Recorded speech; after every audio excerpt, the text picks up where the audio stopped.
Well, tonight on the podcast, ladies and gentlemen, we're going to head back to Chicago. Been some new developments out of Chicago, definitely with the Illinois chapter of the NAACP. So in this first development, Illinois NAACP, leader Teresa Haley. I want you to hear, what they caught her saying on Zoom, about the migrants. Teresa is very frustrated about all the migrants coming to Chicago, but let's check out what she said here. Once you agree to take that funding. In a recent Zoom call meeting with NAACP leaders from around the state, Illinois President Teresa Haley is answering a question from a participant when she begins talking about all the migrants coming to Chicago and how they are living on the streets, and that black people have been in similar predicaments for a long time and no one cares. But these immigrants have come over here, they've been raping people. They've been breaking into homes. They're like savages as well. They don't speak the language and they look at us like we were crazy. Governor J.B. Pritzker today denouncing those comments.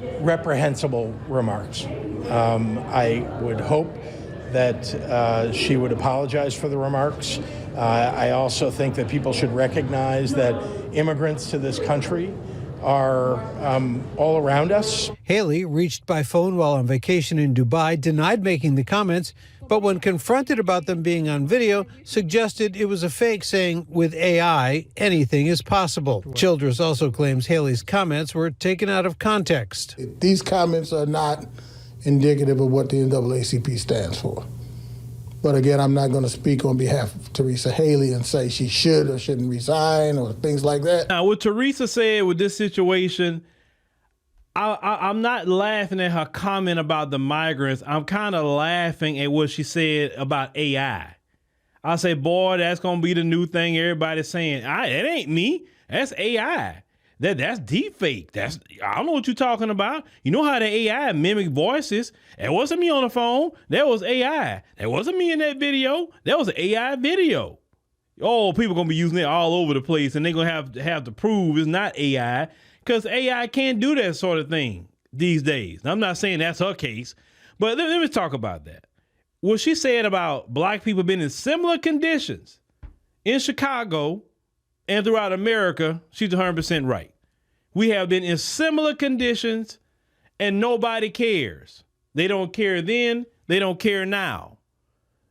Sister Vicky and I think Sister Demetra reported on black homeless people in Chicago having to sleep on the trains because they're trying to be warm. Chicago is a very, very cold city, and that wind just cut through you. Chicago is a very, very cold city.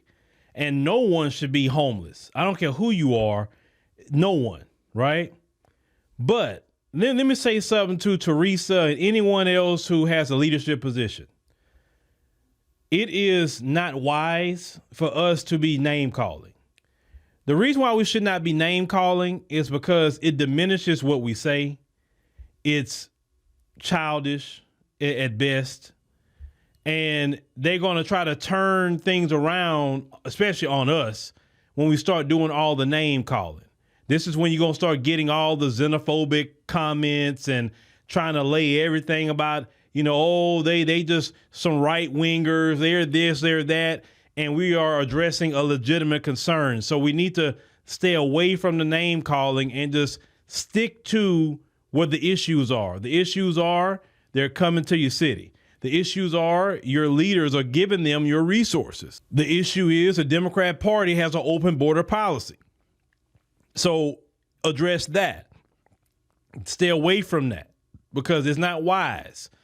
We have to be always wise in all our dealings. Now, some people will probably say in the comments that they agree with her and all of that about even the name calling. Well, those people can say what they want in chats. But you have to understand when you have a platform, you have to just use a little wisdom because we can address things without doing that, okay? But there also been another development outside of that. Another development, Mayor Brandon Johnson. Let's get into that development. So Brandon Johnson has been, going through it with the people, and rightfully so. He has not been handling this migrant crisis at all well. He still is towing the line for the Democrat Party. But recently, Mayor Brandon Johnson done something they say quietly, right? Quietly.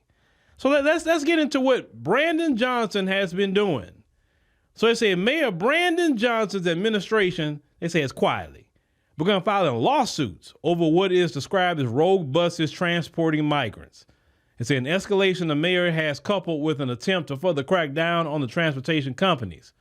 And say the stepped up enforcement is the Johnson administration's latest effort to address the influx of new arrivals, which has begun and become one of the mayor's most vexing challenges. Say the care of more than 24,400 migrants who arrived in Chicago since August 2022 has taken on heightened urgency as winter sets in and tested the limits of how welcoming the city can be. Now, the city has filed 55 lawsuits since it implemented new rules about when and where buses can arrive in mid-November. The law department said. It said the lawsuits address 77 total buses accused of violating the rules, and public records show at least some cases as they are seeking fines against the bus companies. Now, the mayor's office spokesman, Casio Mendoza, in the statement, characterized rogue and coordinated buses as endangering the lives of newly arriving migrants and said bus companies should be held accountable.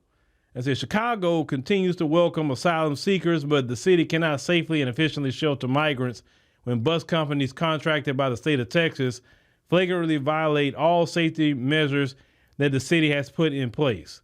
So you filing lawsuits against the bus companies. Okay. But you still have not gotten rid of that sanctuary city status. So basically, Brandon Johnson, you half-stepping. If you still a sanctuary city, then what's going to stop them from coming? What is it with you Democrats and this sanctuary city stuff? I don't get it, because all the constituents in your city don't want it. They don't want it. This is why I told y'all, we don't live in a democracy, because democracy says, okay, if the people don't want it, let's put it up for a vote. And we'll see, is it yes, we're going to stay a sanctuary city, or no? If it's no, it's it, because that's what the citizens want. And I'm telling you, based off of everything I'm seeing, the citizens, no matter what community they come from, do not want sanctuary city status. They do not want it whatsoever. But you know how Brandon Johnson, a Democrat, says, oh, our values this and our values that, right? So Brandon Johnson trying to so-called do something about it, but he won't fully do nothing about it. No, the first thing he was supposed to do was to say Chicago is no longer a sanctuary city. Then after you say that, then you start going after the buses, or you sue the state of Texas, or whatever you're going to sue, right, about this bus situation and the migrants coming in. Now, let's continue. It says city announced it would crack down on buses. It said mid-November, laying out rules when and where the buses can drop off migrants. Buses were capped at 2 per hour, and limited to drop-offs between 8 a.m. and 5:30 p.m., Monday through Friday. It said the rules also require intercity buses to apply for approval from the city to drop off passengers. It said the Chicago Department of Transportation said it has not received any applications. It said the mayor's office is now seeking the ability to impound buses that don't follow the rules and fine owners up to $3,000. It said Chicago police will write the citation. It said Jeffrey Levine, a deputy corporation counsel for the city, told aldermen at a committee meeting Friday the city could also cite companies by mail if the bus information is captured on camera. And the city approval process was designed to create predictability and orderliness as far as when such buses would be arriving in the city. Adding harsher penalties is intended to encourage better compliance. The alderman advanced the harsher penalties Friday, saying they are pending final approval by the city council. Since May, 463 buses have arrived in Chicago, according to figures provided by the city. 5 buses arrived Thursday, and buses were also expected Friday. Recent buses have dropped off passengers outside the city in places like Schiller Park, Rosemont, and Cicero, and around O'Hare International Airport, the mayor's office said. The mid-November rules reflected the city's fast dwindling, capacity for its thousands of new arrivals. City officials also said they would begin issuing notices to migrants at city-run shelters to vacate the premises within 60 days, and they would, boost personnel at initial bus landing spots to help asylum seekers relocate out of the city. And say if they choose, say Johnson had begun efforts to build a camp, of course, to house migrants and say in a heated winter tents on the controversial southwest side lot. And say, but Governor J.B. Pritzker's administration moved to scrap that plan as tensions between Springfield and the city escalate. Now, Pritzker's office said an Illinois Environmental Protection Agency review of a city environmental report of the site indicated concerns related to insufficient soil sampling and remediation, and it would take too long to do additional testing and remediation, so the state would not proceed with the camp. So they say the search for another camp, they say to house the migrants, continues in the city. So Brandon Johnson is half-stepping still. Let me tell you something. The Democrats, what they're going to do? The Democrats going to step up a little bit on these migrants, because you have to understand, you got like 11 months or so before the election. So they know a lot of people in the country right now is very upset about this migrant crisis. And this migrant crisis is a created crisis. This isn't something that just, oh man, we don't know how this happened. This was a created crisis because when the Trump administration was in office, we didn't have these problems. The moment Biden got in there, it became a free-for-all. Every month, you know, more than 250,000 people are crossing that border into this country, flooding this country with millions and millions of people, and it's the Biden administration's fault. It is. The only one who's actually had some guts to say it was Mayor Eric Adams, right? And that's why he's on the bad list with them, because he kept saying that. Because Biden don't want nobody saying nothing. Then Biden's so cold, he don't even want to give money to the cities to take care of these people. He won't open borders, but he don't want to give money to the cities. But he got money for war, though. He got money for all of that, but he ain't got money for these people that he's just letting into the cities and the taxpayers. That's what happened. You have corruption and corporatized politicians who are ran by the corporations, because these people that's coming in, which they're exploiting these people, they're exploiting them because they're putting them in a situation. They say, oh, you can come to America, you can work, and you can have the American dream. Then they get over here, they can't work because they need work permits. They didn't tell them that to come over here. That look, when you get over here, you're not gonna be able to work because you're not gonna have a work permit for months. It may even take some years you can get a permit. I promise you, them people, it wouldn't come if they knew they couldn't. They'd be sleeping on the street. It ain't no way those people came over here and thought in their mind, I'm gonna be sleeping in a 30, 20 degree Chicago weather on the street in the windy city. Nobody told them people that. Nobody did. They lied to them people and told them, you're gonna come up here, get a job, you'll get a house, American dream. Oh, you're gonna have such a great life. And they finding out something different. And that's why the migrants need to be telling the other migrants back in their homeland, hey, you probably want to stay over there because it is hard over here. The people mad with us. Everybody, you know, we have just a problem because it's causing more and more tension. Then what the sister said earlier about them committing crimes, that's true. They're committing crimes. They're breaking into people's houses. That's true. That's being reported. New York, I did a whole report on that out of New York on the Black Congregation Channel. They're breaking into people's houses. They're robbing people. They're out here tricking on the streets, selling themselves. They doing all it. And then what's that New York State Senator Jessica Ramos calling it survival work? Their criminality is survival work. That's what she calls it. Talking about on the stroll. On the blade. Yeah, that's survival work called the Jessica Ramos. But they are committing crimes. And in some of their homeland, tricking is legal. In some of the places they come from. It's not illegal like it is here. Well, I'll say it, illegal for some people, but illegal for others. Because let's call it what it is. All them Asian massage parlors and everybody and their mama know what go on in there. And yet they operating in plain sight, but let some black people do the exact same thing. They'll be shut down tomorrow. You know what I'm saying? Some people can get away with criminality, and black folks sure can't. I mean, we not. You imagine that these people come to this country, traffic their people from their homeland to be doing something strange for some change in a massage parlor. We have never had some black folks from wherever they come from trafficking their own people in a massage parlor and tell them you got to do all this stuff strange for some change to pay off a trip. Tell them, oh, it's $40,000 for you to come here. Ain't no ticket. I don't care if you enrolled first class, business class, no $40,000. They are horrible for doing that to their people. They trafficking their own people in here, but they can get away with that, right? So the migrants are here. They in the cold. They on the street. They have people saying that some of these places now are starting to look like Skid Row. They said they are upset, and rightfully so. If Brandon Johnson or Eric Adams or anybody else, I couldn't be the mayor. I couldn't. Because as you say, okay, Phil, what would you do if you was a mayor of Chicago or New York? The first thing I'm getting up on TV and I'm saying, hey, we're going to hold an election, a special election.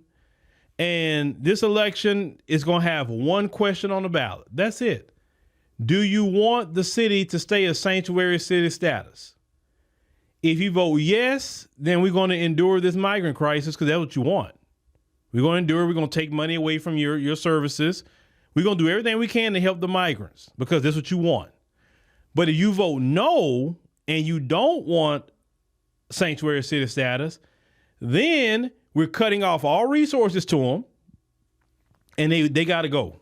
They can go to the next city over, out, wherever they got to go, but they can't be here. They got to go. Matter of fact, I'm going to bus them to the White House. That's why I'm going to bus them. Because that's where all the resources are anyway. Bus them to Congress. Bus them over there. Go drop them off right over there where they at. And let them take care of them because we don't have no money for that over here. Our kids need money. Our seniors need money. Our roads, our bridges need to be fixed. We got so many different things in our city that we got to deal with. We don't have no time to be dealing with all that. We're not going to have our city looking like freaking Skid Row or looking like some enclave in San Francisco. And then y'all, I don't know if you remember that, how San Francisco cleaned up that mess when all them dignitaries came in there. Oh boy, that street was so clean. So they can move them around anytime they get good and ready. These politicians. But I think every city that's a sanctuary city, they should have an election and that should be put on the ballot and let the people decide if they want to be a sanctuary city or not. It's just that simple. Because gone are the days where these politicians are just making decisions and the people have no say so.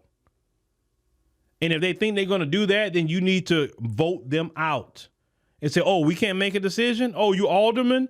Oh, Brandon Johnson. Oh, y'all got to go. Y'all say y'all want to save democracy. That's saving democracy.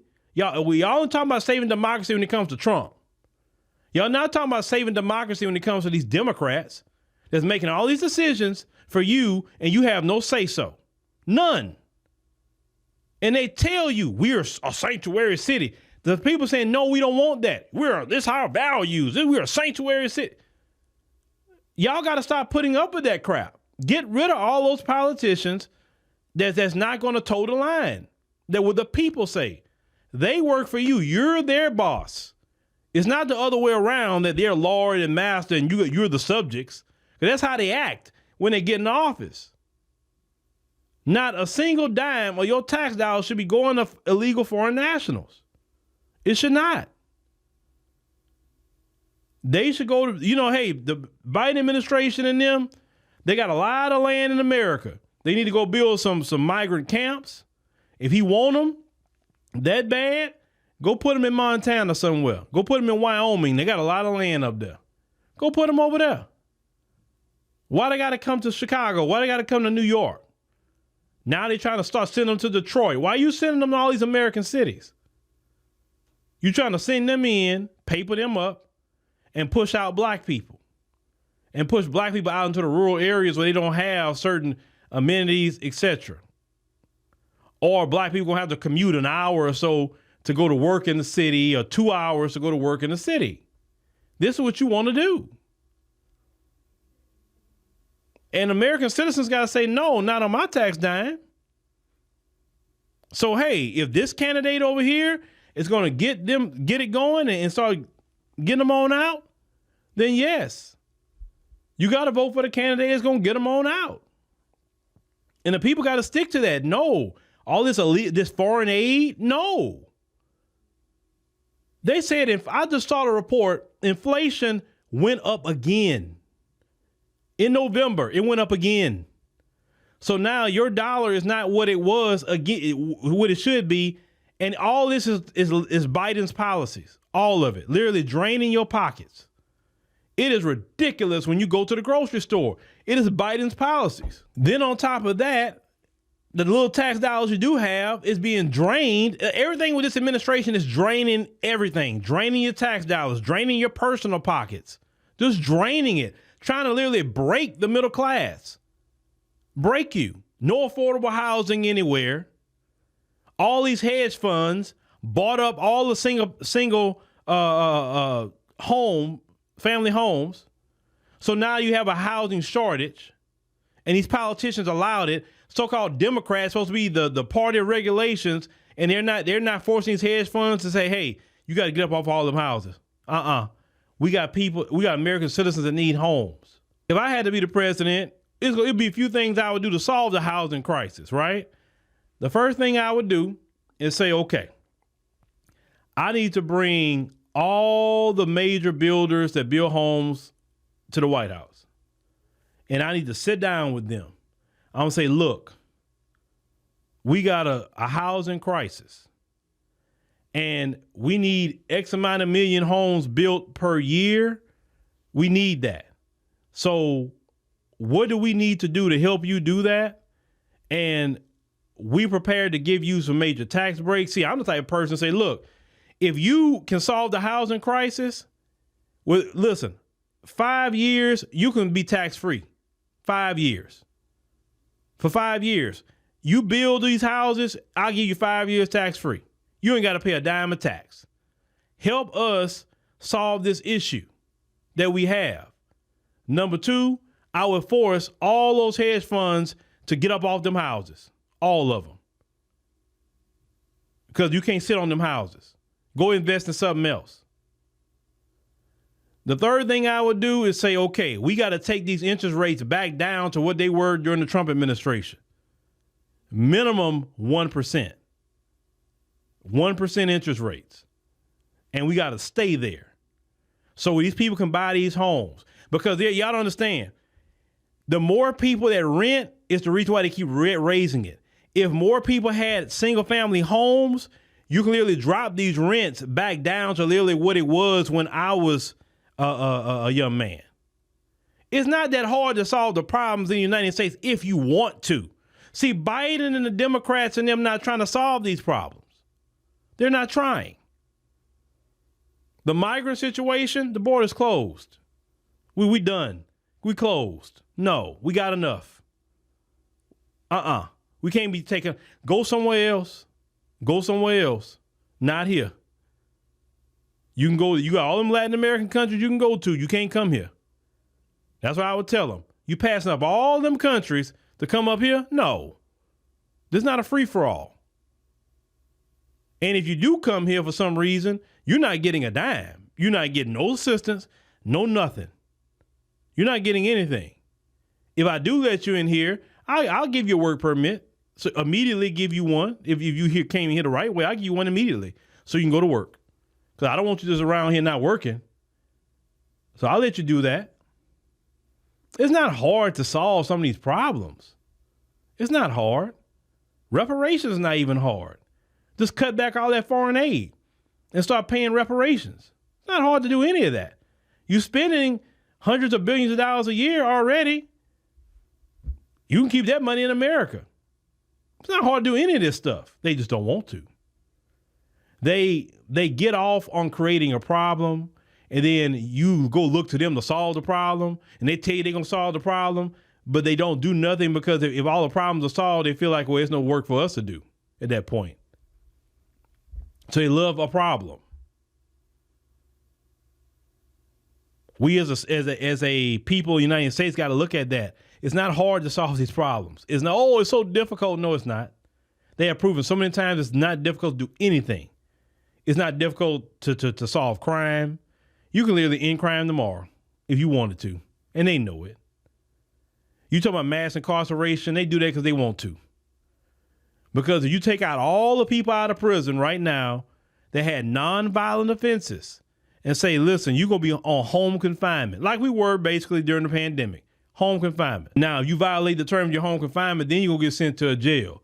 And then whatever jail you go into is going to be for nonviolent offenders. It's not going to be for you in there with a murderers and all that. It's so many different things that you can do to solve the problems.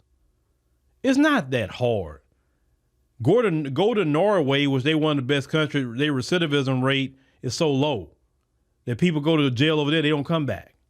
You go study the ways they did it in Norway and just mimic it, so you can make people productive members of society. All the problems we have, I'm telling you, is created by these politicians. I'm telling you that. The people is not really creating these problems. They like calamity in this country, obviously. That's why sometimes I'm like, bro, I gotta move around. I get sick and tired of this mess in this country, man. You know, I mean, like the migrant thing and all the foreign aid and all the wars but American citizens are struggling and suffering. It's on us as a people in the United States to solve these problems. And the main thing you can do is remove these, career politicians. We got to stop voting in career politicians. I don't care if it's a Congressional Black Caucus. I don't care if it's the white politicians, the Asian ones, the Hispanic ones. No, it should not be no career politicians. Because if you got a career politician, that means they haven't done anything. People got to stop being freaking lazy and actually get your behind out there and remove these people. You want to complain, but you send the same people back to Mitch McConnell. He another one. Y'all talk about Biden. Look at him. He be almost he zones out. Look like he about to pass out. Can't even do a news conference, but yeah, y'all still got that man up there. It's not just Biden. It's more than just Biden. Bernie Sanders, he's another one. He gets around pretty good, but come on. I mean, Chuck Schumer, all that group, they need to go sit down at home with their grandkids. Instead of creating problems for the next generation, that the next generation is going to suffer because of these politicians, these silent generation and boomer politicians that won't relinquish power, that's created the problems. Because Biden, he created the problem with the migrants. He created this problem. And then our children and us going to have to deal with that for decades. That's the issue and problem. That's why I say this next election, y'all got to really look at who's on that ballot in your city, your state, etc. You really better look at that. And if it's a career politician, get them out. Biden, we already know we ain't vote for him. That's the bottom line. Ain't no voting for Biden, and definitely not with me. But we got to get these people moving around, man. I'm telling you, we are in a whole crisis in this country, a crisis. Majority of you have been priced out of America, literally. And we have noticed this pricing out really started getting rapid in this Biden-Harris administration. Y'all get that man another 4 years, whoo, boy. The majority of America going to be homeless. Because you're not going to be able to afford to even stay, or you're going to be staying 10, 12 people to a home. That's what's going to happen. Y'all better get out there and make sure Biden don't get in that election. Sister girl Representative Jasmine Crockett running around here being a sister girl for Biden, talking about she stand with him. You can be a sister girl all you want. Nobody voting for no doggone Biden. It's just that simple. You a new face and you going to sit up there and sacrifice your political career for Biden? To be careful, Sister Jasmine. Be careful, for you get voted out. Because black folks, they not taking too well to y'all bullying and shilling for Biden. Don't do that. Protect your own future. But y'all have to think about that. These politicians created every problem that's going on in this country. Every problem. And it's going to be on the people to move them around and solve it.